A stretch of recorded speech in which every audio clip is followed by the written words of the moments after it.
Hi ಎಲ್ರಿಗೂ ನಮಸ್ಕಾರ. Welcome back to my mini vlog. ಇವತ್ತು ಮಂಗಳವಾರದ ಮಿನಿ ವ್ಲಾಗ್ನ ಮಾಡ್ತಾಯಿದ್ದೀನಿ. ಬೆಳಗ್ಗೆ ಎದ್ದು ತಿಂಡಿಗೆ ಪಡ್ಡುನ ಮಾಡಿದ್ದೆ.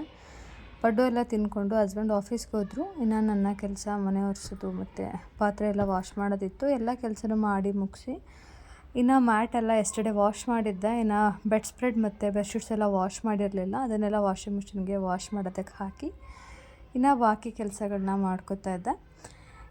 ಮನೆ ಎಲ್ಲ ಕೆಲಸಗಳು ಆಲ್ಮೋಸ್ಟ್ 11:30 ಅಷ್ಟರಲ್ಲಿ ಮುಗಿದ್ಬಿಡುತ್ತೆ. ಅದು ಬಿಟ್ಟರೆ ನಂಗೆ ಬೇರೆ ಕೆಲಸನೇ ಇರೋದಿಲ್ಲ. ಇನ್ನು ಸ್ನಾನ ಎಲ್ಲ ಮಾಡಿಕೊಂಡು ಮಲ್ಕೊಂಡಿದ್ದಾಯಿತು.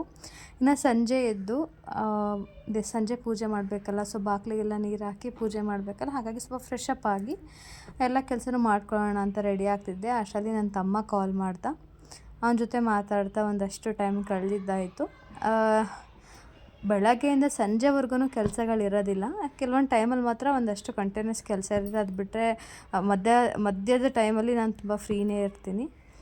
ಆ್ಯಂಡ್ ಇನ್ನು ರೆಡಿ ಎಲ್ಲ ಆಗಿ ಹೂವೆಲ್ಲ ಮಾಡಿಕೊಂಡು ದೇವ್ರಿಗೆ ಪೂಜೆ ಮಾಡೋಣ ಅಂತ ತಯಾರಿ ಮಾಡ್ಕೊತಾ ಇದ್ದೆ. ನನ್ನ ತವ್ರ ಮನೇಲಿ ನಮ್ಮಮ್ಮ ಕಾರ್ತಿಕ್ ಮಾಸ ಟೈಮಲ್ಲಿ ಬೆಳಗ್ಗೆ ಮತ್ತು ಸಂಜೆ ಟೈಮು ಬಾಗಿಲಿಗೆ ಹೊಸ್ಲತ್ರ ದೀಪನ ಹಚ್ಚುತ್ತಾರೆ. ಸೊ ಹಾಗಾಗಿ ನಾನು ಕೂಡ ಅದನ್ನು ಇಲ್ಲಿ ಫಾಲೋ ಮಾಡ್ತಿದ್ದೀನಿ. ಆ ದೀಪನ ಹಚ್ಚಿದ್ದೀನಿ. ಇವಾಗ ಪೂಜೆ ಮಾಡೋದಕ್ಕಿಂತ ಮುಂಚೆ ದೀಪ ಎಲ್ಲ ಹಚ್ಚಿ ಎರಡಕ್ಕೂ ಒಟ್ಟಿಗೆ ಪೂಜೆ ಮಾಡ್ತೀನಿ. ಸೊ ಪೂಜೆ ಎಲ್ಲ ಮುಗಿಸಿ ಎಲ್ಲ ಆಯಿತು. ಅಷ್ಟರಲ್ಲಿ ನನ್ನ ಹಸ್ಬೆಂಡ್ ಕೂಡ ಆಫೀಸಿಂದ ಬಂದರು. ಮುಂಬೈಯಲ್ಲಿ ನಮ್ಮ ಸೈಡಲ್ಲಿ ಇರುತ್ತಲ್ಲ, ಕರ್ನಾಟಕ ಸೈಡಲ್ಲಿ ಇರೋ ಥರ ಬೇಕ್ರಿಗಳೆಲ್ಲ ಸಿಗೋದಿಲ್ಲ. ಇಲ್ಲಿನೇ ಬೇರೆ ಥರ ಬೇಕ್ರಿಗಳು.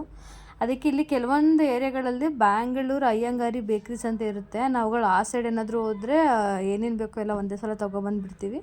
ಸೊ ಹಾಗಾಗಿ ರಾಕೇಶ್ ಅವ್ರು ಹೋಗಿ ಇದೆಲ್ಲ ತೊಗೊಂಡು ಬಂದಿದ್ದರು. ಹನಿ ಕೇಕ್ ಅಂತೂ ಇಲ್ಲಿ ನಾರ್ಮಲ್ ಬೇಕ್ರಿಗಳೆಲ್ಲ ಸಿಗೋದೇ ಇಲ್ಲ. ನಾನು ನೋಡಿರೋ ಮಟ್ಟಿಗೆ ಬ್ಯಾಂಗ್ಳೂರು ಅಯ್ಯಂಗಾರಿ ಬೇಕ್ರಿಗಳಲ್ಲಿ ಮಾತ್ರ ಸಿಗುತ್ತೆ. ಸೊ ಕೂತ್ಕೊಂಡು ಇಬ್ಬರು ಮಾತಾಡ್ತಾ ಅದನ್ನು ಸ್ನ್ಯಾಕ್ಸ್ ತಿಂದು ನೆಕ್ಸ್ಟ್ ಅಡುಗೆ ಮಾಡೋಣ ಅಂತ ಕಿಚನ್ನಿಗೆ ಬಂದೆ. ಇವತ್ತಿನ ಊಟಕ್ಕೆ ಕಡಲೆಕಾಳು ಸಾಂಬಾರು, ಮುದ್ದೆ, ಹಾಗೆ ರೆಡ್ ರೈಸಲ್ಲಿ ಅನ್ನನ ಮಾಡಿದ್ದೆ.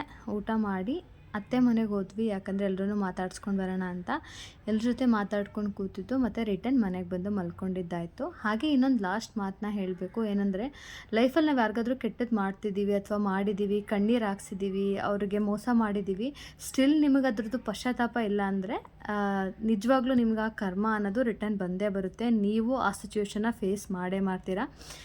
ಸೊ ಯಾಕೋ ಹೇಳಬೇಕು ಅನ್ನಿಸ್ತು, ಹೇಳಿದೆ. ಇದಾಗಿತ್ತು ನನ್ನ ವ್ಲಾಗ್. Thank you.